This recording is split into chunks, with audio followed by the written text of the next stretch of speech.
मुंडक आदि उपनिषदों में लिखा गया, शंकराचार्य ने तत्वबोध नामक ग्रंथ में लिखा। क्या लिखा जी? अगर कोई एक ब्रह्मनिष्ठ हो जाता है तो उसके कुल में नाद परंपरा या बिंदु परंपरा की दृष्टि से कोई ब्रह्मविद ना हो, ऐसा नहीं हो सकता। परंपरा चलती है। तो पूज्य गुरुदेव का संकल्प तो सच्चिदानंद स्वरूप सर्वेश्वर का संकल्प था।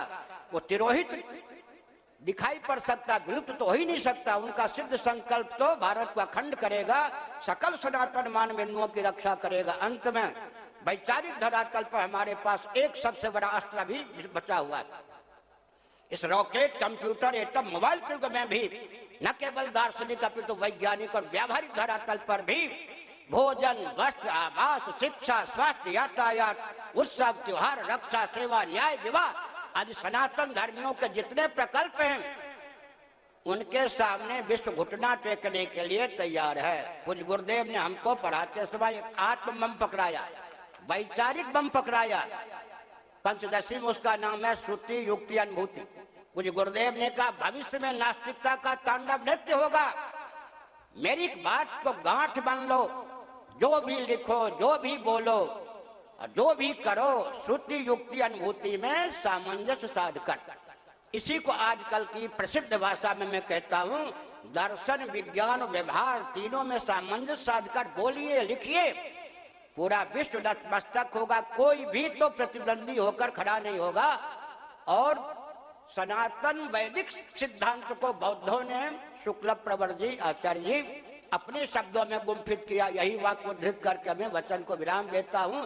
तत्व पक्षपातो ही स्वभावो धियम, तत्व पक्षपातो ही स्वभावो धियम। बुद्धि हो या बुद्धि का प्रयोक्ता जीव हो, सत्य का हमेशा पक्षधर होता है। बुद्धि सत्य का हमेशा पक्षधर होती है। जीव अधम से अधम क्यों ना हो, वो स्वयं सत्य का ही पक्षधर होता है। तत्व पक्षपातो ही स्वभावो धियम। कोई कम्युनिस्ट है, कोई क्रिश्चियन है, कोई मुस्लिम है, कोई पारसी है, तरह तरह के लोग हैं। लेकिन अगर इस रॉकेट, कंप्यूटर, एटम, मोबाइल युग में भी दार्शनिक, वैज्ञानिक और व्यावहारिक धरातल पर सामंजस्य साधकर लोभ, भय, कोरी भावुकता और अविवेक के वशीभूत न होकर बोला जाए, पूरा विश्व हमारा अनुगमन करने के लिए तैयार है।